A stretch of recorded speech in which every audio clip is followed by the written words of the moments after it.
اعوذ باللہ من الشیطان الرجیم بسم اللہ الرحمن الرحیم۔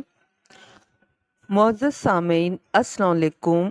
آج ہم آپ کو ایک نہایت ہی دلچسپ اور امیزنگ واقعہ بتانے جا رہے ہیں، جس کا ذکر نہیں بلکہ اس کے متعلق تو ایک پوری سورت ہی قرآن پاک میں اتاری گئی ہے۔ تو آپ اسی سے اندازہ لگا لیں کہ یہ واقعہ جو ہے کتنا اہم ہوگا۔ یہ واقعہ ان لوگوں کے لیے بہت ہی سبق آموز ہے جو لوگ مرنے کے بعد اٹھ جانے پر یقین نہیں رکھتے۔ واقعہ کچھ یوں ہے کہ یہود و نصارہ اکثر حضرت محمد صلی اللہ علیہ وسلم سے پوچھتے تھے کہ اصحاب کہف کا کیا واقعہ تھا، حالانکہ ان کی آسمانی کتابوں میں یہ واقعہ بتایا ہوا تھا، لیکن وہ حضور صلی اللہ علیہ وسلم کا امتحان لینے کے لیے یہ واقعہ پوچھتے تھے۔ تو اس وجہ سے پھر اللہ عز و جل نے سورہ کہف نازل فرمائی۔ ایک روایت میں یوں بیان کیا گیا ہے کہ ملک روم میں ایک بادشاہ کا نام دقیانوس تھا۔ اللہ تعالیٰ نے اس کو بہت بڑی سلطنت دے رکھی تھی اور فوج و لشکر بھی بہت کثیر تعداد میں تھا۔ اتفاقاً ایک روز کسی کاسد نے آ کر اس بادشاہ سے کہا کہ فلاں بادشاہ تیرے مقابلے کے لیے آنا چاہتا ہے۔ اس خبر کو سن کر روم کا بادشاہ دقیانوس غصے میں آ گیا اور اپنی تمام فوج و لشکر لے کر اس دشمن کے مقابلے کے لیے میدان جنگ میں کود پڑا، اور بادشاہ جو اس پر چڑھائی کرنے آیا ہوا تھا، آخرکار دقیانوس بادشاہ کے ہاتھ سے مارا گیا اور اس کے جتنے بیٹے تھے وہ سب گرفتار ہو گئے۔ دقیانوس نے سب کو اپنی خدمت خاص میں رکھا۔ مورخین لکھتے ہیں کہ وہ ملعون خدائی کا دعویٰ بھی کرتا تھا، پس اللہ تعالیٰ نے ان شہزادوں کو اصحاب کہف کا نام دیا۔ یہ دقیانوس بادشاہ بہت زیادہ ظالم تھا، خاص کر ایمان والوں کا۔ یہی شہزادے کچھ تدبیر اور ہیلا کرنے لگے کہ کیسے ہم اس ظالم بدبخت کے ہاتھ سے خلاصی پائیں اور خدا کی عبادت کریں۔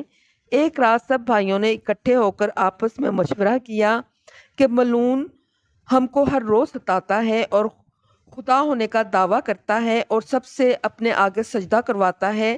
اب ہم پر واجب ہے کہ اس کی خدمت کرنے سے باز رہیں اور یہاں سے کسی اور طرف نکل جائیں، اپنے خالق ارض و سماء کی عبادت کریں جو آخرت میں ہمارے مرنے کے بعد کام آئے۔ سب بھائیوں نے اس بات کو بسر و چشم قبول کیا اور کہا یہ تو بہت اچھی بات ہے۔ چنانچہ تمام بھائیوں نے اپنا ارادہ مضبوط کر لیا اور اپنے مقصد کے حصول میں لگ گئے۔ وہ چلتے چلتے ایک غار میں پہنچ گئے جہاں انہوں نے نماز پڑھی، پھر ان پر نیند کا غلبہ ہوا اور وہ سو گئے۔ ان پر خدا کی طرف سے ایسی نیند ڈالی گئی کہ وہ تقریباً 309 برس تک سوتے رہے۔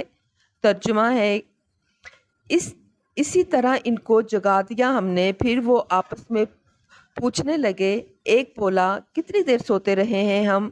وہ بولے ہم سوتے رہے ہیں 1 دن یا اس سے بھی کم۔ پھر کہنے لگے کہ ہمارا رب ہی بہتر جانتا ہے۔ پھر انہیں بہت زیادہ بھوک لگی۔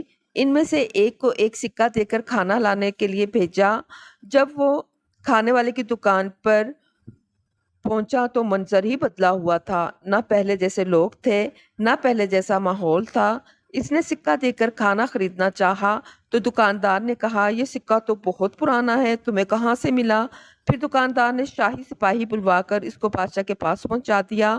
تو بادشاہ نے تواریخ والے عالموں سے اس کے بارے میں پوچھا تو انہوں نے بتایا کہ یہ تو 300 سال پہلے دقیانوس کے زمانے کا سکہ ہے جو کہ بڑا ظالم بادشاہ تھا، لیکن یہ بادشاہ جو کہ اب کے دور کا تھا بہت ہی زیادہ رحم دل اور بہت زیادہ نیک تھا۔ اصحاب کہف میں اس نے ساری کہانی سچ سچ سنا دی۔ پھر یہ بادشاہ غار میں جا کر دوسرے اصحاب کہف سے بھی ملا۔ پھر ان کو یاد رکھنے کے لیے اس غار کے اوپر ایک مسجد بنائی گئی۔ سال میں 1 دن لوگ اس مسجد کی زیارت کو آتے ہیں۔ اس واقعے سے ہمیں یہ سبق ملتا ہے کہ مرنے کے بعد زندہ ہو کر اٹھنا حق ہے۔ اصحاب کہف کا واقعہ اس بات کی دلیل اور نشانی ہے، جو دین و ایمان کی حفاظت کے لیے اپنا وطن چھوڑ کر ہجرت کرتا ہے، اللہ تعالیٰ غیب سے اس کی حفاظت کا سامان فرماتے ہیں۔